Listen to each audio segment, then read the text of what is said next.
നമസ്കാരം. ന്യൂസ് കേരള പ്രധാന വാർത്തകളുമായി CK നാസർ ഖാൻ.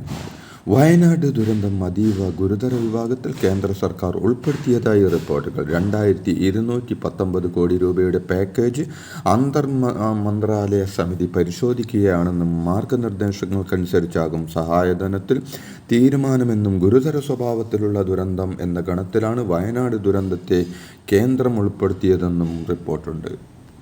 വയനാടിന് പ്രത്യേക പാക്കേജ് ആവശ്യപ്പെട്ട് കേരളത്തിൽ നിന്നുള്ള MPമാർ ഇന്നലെ അമിത്ഷായെ കണ്ടു. വയനാട് MP പ്രിയങ്ക ഗാന്ധിയുടെ നേതൃത്വത്തിലാണ് MPമാർ ആഭ്യന്തരമന്ത്രിയുമായി കൂടിക്കാഴ്ച നടത്തിയത്.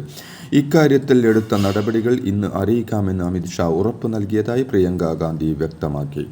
കേന്ദ്രത്തിന് മുന്നിട്ടിറങ്ങാൻ കഴിയുന്നില്ലെങ്കിൽ അത് രാജ്യത്തിനാകെ പ്രത്യേകിച്ച് ഇരകൾക്ക് വളരെ മോശമായ സന്ദേശമാണ് നൽകുന്നതെന്നും രാഷ്ട്രീയത്തിന് അതീതമായി ഉയരണമെന്നും ജനങ്ങളുടെ വേദനയും കഷ്ടപ്പാടുകൾ മനസ്സിലാക്കണമെന്ന് ആഭ്യന്തരമന്ത്രിയോട് അഭ്യർത്ഥിച്ചിട്ടുണ്ടെന്നും ശ്രദ്ധയോടെയാണ് അത് കേട്ടതെന്നും പ്രിയങ്ക പറഞ്ഞു.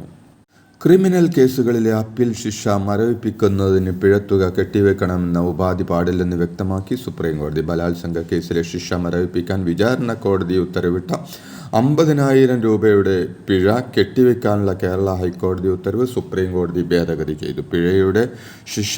പിഴയും ശിക്ഷയുടെ ഭാഗമാണെന്നും അതുകൊണ്ട് അപ്പീലിൽ പിഴയും ചോദ്യം ചെയ്യപ്പെടുകയാണെന്നും സുപ്രീംകോടതി വ്യക്തമാക്കി. പുതിയ MLAമാരായ UR പ്രദീപിനും രാഹുൽ മാങ്കൂട്ടത്തിലിനും നീല ട്രോളി ബാഗിൽ ഉപഹാരം നൽകി സ്പീക്കർ. ഭരണഘടനയും നിയമസഭാ ചട്ടങ്ങൾ അടങ്ങുന്ന പുസ്തകങ്ങളുമാണ് ബാഗിലുള്ളത്. അതേസമയം നീല ട്രോളി ബാഗ് യാദൃശ്ചികമാണെന്നാണ് സ്പീക്കറുടെ ഓഫീസിൽ നിന്ന് അറിയിക്കുന്നത്.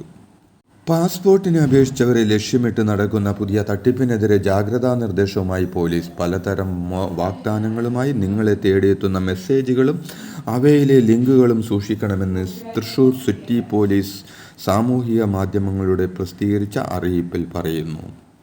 കേരളത്തിൻ്റെ ഹെലി ടൂറിസം നയത്തിന് മന്ത്രിസഭാ യോഗം തത്വത്തിൽ അംഗീകാരം നൽകി. സംസ്ഥാനത്തെ വിനോദസഞ്ചാര കേന്ദ്രങ്ങളിലേക്ക് കുറഞ്ഞ സമയത്തിനുള്ളിൽ എത്തിച്ചേരാനുള്ള ഹെലികോപ്റ്ററുകൾ സർവീസ് നെറ്റ്വർക്ക് സൃഷ്ടിക്കുകയാണ് ലക്ഷ്യം. ഹെലിപോഡ്സ്, ഹെലി സ്റ്റേഷൻ, ഹെലിപാഡ്സ് തുടങ്ങിയവയ്ക്ക് ആവശ്യമായ അടിസ്ഥാന സൗകര്യങ്ങളെക്കുറിച്ചും പോളിസിയിൽ വ്യക്തത വരുത്തിയിട്ടുണ്ട്.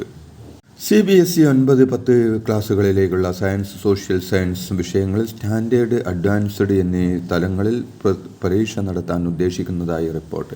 വിഷയം കരിക്കുലം കമ്മിറ്റി ചർച്ച ചെയ്തുവെങ്കിലും ഗവേണിംഗ് ബോഡിയുടെ അംഗീകാരം ലഭിച്ച 2026-27 അധ്യയന വർഷം മുതൽ രീതി തുടരാനാണ് നീക്കം. ഉത്തർപ്രദേശിലെ സംഘർഷബാധിത പ്രദേശമായ സംബലിലേക്ക് തിരിച്ച രാഹുൽ ഗാന്ധിയെയും പ്രിയങ്ക ഗാന്ധിയെയും UP പോലീസ് തടഞ്ഞു. ഗാന്ധിപൂർ അതിർത്തിയിൽ ബാരിക്കേഡ് വെച്ചും പോലീസ് ബസ് കുറുകെയിട്ടുമാണ് യാത്ര തടഞ്ഞത്. പോലീസ് അനുമതി നൽകാത്തതിനെ തുടർന്ന് 2 മണിക്കൂറിലധികം അതിർത്തിയിൽ കാത്തുനിന്ന ശേഷം രാഹുൽ ഗാന്ധി അടക്കമുള്ള നേതാക്കൾ അതിർത്തിയിൽ നിന്നും മടങ്ങി. പ്രതിപക്ഷ നേതാവിൻ്റെ അവകാശങ്ങൾ പോലും ലംഘിക്കപ്പെട്ടു എന്ന് രാഹുൽ ഗാന്ധിയും ഒരിഞ്ച് പിന്നോട്ടില്ലെന്നും പോരാട്ടം തുടരുമെന്നും പ്രിയങ്ക ഗാന്ധിയും പറഞ്ഞു. അകാലിദൾ നേതാവും പഞ്ചാബ് മുൻ ഉപമുഖ്യമന്ത്രിയുമായ സുഖ്ബീർ സിംഗ് ബദലിനു നേരെ വധശ്രമം. അതീവ സുരക്ഷാ മേഖലയായ അമൃത്സറിലെ സുവർണ ക്ഷേത്രത്തിനുള്ളിൽ വച്ചാണ് വെടിവയ്പുണ്ടായത്. അമൃത്സറിലെ സുവർണ ക്ഷേത്രത്തിലെ പ്രവേശന കവാടത്തിനു സമീപത്ത് വെച്ച് 2 തവണയാണ് സുഖ്ബീർ സിംഗ് ബദലിനു നേരെ അക്രമി വെടിയുതിർത്തത്. ഖാലിസ്ഥാൻ അനുകൂല സംഘടനാ അംഗം നാരായൺ സിംഗ് ചൗരയാണ് അക്രമി. സ്ഥലത്തുണ്ടായിരുന്നവർ ചേർന്ന് ഇയാളെ കീഴ്പ്പെടുത്തി. സംസ്ഥാനത്തെ പൂജ ബമ്പറിൽ ലോട്ടറി നറുക്കെടുപ്പിൽ ഒന്നാം സമ്മാനമായ 12 കോടി രൂപ JC 325526 എന്ന നമ്പറിന് ലഭിച്ചു. ഇന്നലെ ഉച്ചയ്ക്ക് 2 മണിക്ക് നടന്ന നറുക്കെടുപ്പിലാണ് ഇത്തവണത്തെ പൂജ ബമ്പർ ഭാഗ്യശാലിയെ തെരഞ്ഞെടുത്തത്. ഈ ടിക്കറ്റ് വിറ്റിരിക്കുന്നത് ആലപ്പുഴ ജില്ലയിലെ കായംകുളത്തുള്ള ലയ S വിജയൻ എന്ന ഏജന്റാണെന്നാണ് ഒടുവിൽ ലഭിക്കുന്ന വിവരം. കേരളത്തിൻ്റെ റെയിൽവേ വികസനത്തിന് സംസ്ഥാന സർക്കാരിൻ്റെ സഹകരണം കുറവാണെന്ന് മന്ത്രി അശ്വിനി വൈഷ്ണവ് പറഞ്ഞു. ഭീമമായ തുകയാണ് കേരളത്തിനായി മാറ്റിവച്ചിരിക്കുന്നതെന്നും എന്നാൽ സ്ഥലമേറ്റെടുപ്പിൽ പുരോഗതിയില്ലെന്നും MPമാരും ഇക്കാര്യത്തിൽ ഉണർന്നു പ്രവർത്തിക്കണമെന്നും അശ്വിനി വൈഷ്ണവ് പറഞ്ഞു. ലോക്സഭയിലെ ചോദ്യോത്തര വേളയിലായിരുന്നു മന്ത്രിയുടെ പരാമർശം.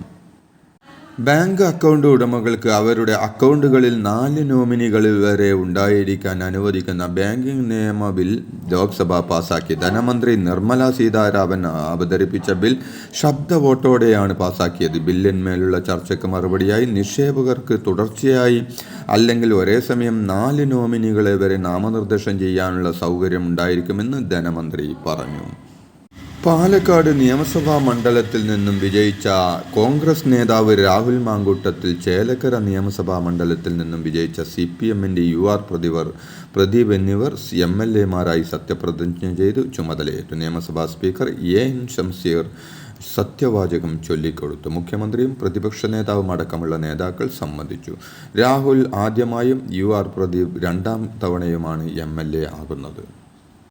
മധു മുല്ലശ്ശേരിയും മകൻ മിഥുൻ മുല്ലശ്ശേരിയും BJPയിൽ ചേർന്നു. തിരുവനന്തപുരത്ത് നടന്ന ചടങ്ങിൽ BJP സംസ്ഥാന പ്രസിഡന്റ് K സുരേന്ദ്രൻ ഇരുവർക്കും അംഗത്വം നൽകി. പാർട്ടിയിൽ ചേരുന്നവരെ BJP സംരക്ഷിക്കുമെന്നും PFI നിരോധനത്തിനു ശേഷം PFIക്കാരെ CPMൽ നിന്ന് പാർട്ടിയിലേക്ക് റിക്രൂട്ട് ചെയ്യുന്നുവെന്നും അദ്ദേഹം പറഞ്ഞു. CPM കേരളത്തിൽ അസ്തമിക്കാൻ പോവുകയാണെന്നും പിണറായി വിജയന്റെ കാലത്ത് തന്നെ ഉദകക്രിയ നടക്കുമെന്നും പല ജില്ലകളിൽ നിന്നായി CPM നേതാക്കൾ BJPയിലേക്ക് എത്തുമെന്നും അദ്ദേഹം അവകാശപ്പെട്ടു.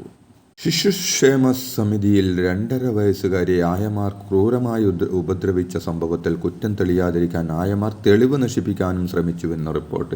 ചോദ്യം ചെയ്യാൻ വിളിച്ചപ്പോൾ നഖം വെട്ടിയാണ് 3 ആയമാരും ഹാജരായത്. 3 പ്രതികളെയും കസ്റ്റഡിയിൽ വാങ്ങി ശാസ്ത്രീയ തെളിവെടുപ്പ് നടത്തുമെന്ന് പോലീസ് അറിയിച്ചു. തിരുവനന്തപുരം ശിശുക്ഷേമ സമിതിയിൽ 2.5 വയസ്സുകാരിക്ക് നേരെയുള്ള ശാരീരിക പീഡനത്തിൽ വെളിപ്പെടുത്തലുമായി മുൻ ആയ. ഉറക്കത്തിൽ മൂത്രമൊഴിക്കുന്ന കുട്ടികളെ ആയമാർ സ്ഥിരമായി ഉപദ്രവിക്കുമെന്നും ജനനേന്ദ്രിയത്തിൽ ഉപദ്രവിക്കുന്നത് പതിവ് കാഴ്ചയാണെന്നും അവർ പറഞ്ഞു. പരാതി പറയുന്ന ആയമാർ ഒറ്റപ്പെടുന്ന അവസ്ഥയാണെന്നും അധികാരികളോട് പ്രശ്നം പറഞ്ഞിട്ടും തിരിഞ്ഞു നോക്കിയില്ലെന്നും അവർ വ്യക്തമാക്കി. പാലക്കാട് ഉപതെരഞ്ഞെടുപ്പിലെ LDF പത്രപരസ്യത്തെ സുപ്രഭാതത്തിന് വലിയ വീഴ്ചയും ശ്രദ്ധക്കുറവും ഉണ്ടായെന്ന് സംസ്ഥാന പ്രസിഡന്റ് ജിഫ്രി മുത്തുക്കോയ തങ്ങൾ പറഞ്ഞു. നവംബർ 19 പത്രത്തിൽ വന്ന പരസ്യം സുപ്രഭാതത്തിന്റെ നയനിലപാടുകൾക്ക് നിരക്കാത്തതാണെന്നും ജീവനക്കാർക്ക് ഇക്കാര്യത്തിൽ ഗുരുതര വീഴ്ച സംഭവിച്ചിട്ടുണ്ടെന്നും ജിഫ്രി മുത്തുക്കോയ തങ്ങൾ വ്യക്തമാക്കി. വയനാട് ചുണ്ടേലിൽ വാഹനാപകടത്തിൽ ഓട്ടോ ഡ്രൈവർ മരിച്ച സംഭവത്തിൽ വഴിത്തിരിവ്. റിക്ഷ ഡ്രൈവറെ വാഹനമിടിച്ച് കൊലപ്പെടുത്തിയതാണെന്നാണ് വിവരം. കേസിൽ സഹോദരങ്ങളായ പുത്തൂർ വയൽക്കോഴി കാരാട്ടിൽ വീട്ടിൽ സുമിൽ ഷാദ്, അജിൻ എന്നിവരെ പോലീസ് കസ്റ്റഡിയിലെടുത്തു. തിങ്കളാഴ്ചയാണ് താർ ജീപ്പും ഓട്ടോറിക്ഷയും കൂട്ടിയിടിച്ചുണ്ടായ അപകടത്തിൽ ഓട്ടോ ഡ്രൈവറായ നവാസ് മരിച്ചത്. വ്യക്തിവൈരാഗ്യമാണ് കൊലപാതകത്തിന് കാരണമെന്ന് പോലീസ് വ്യക്തമാക്കി. ഇതോടെ ഇന്നത്തെ പ്രധാന വാർത്തകൾ സമാപിച്ചു. നന്ദി, നമസ്കാരം.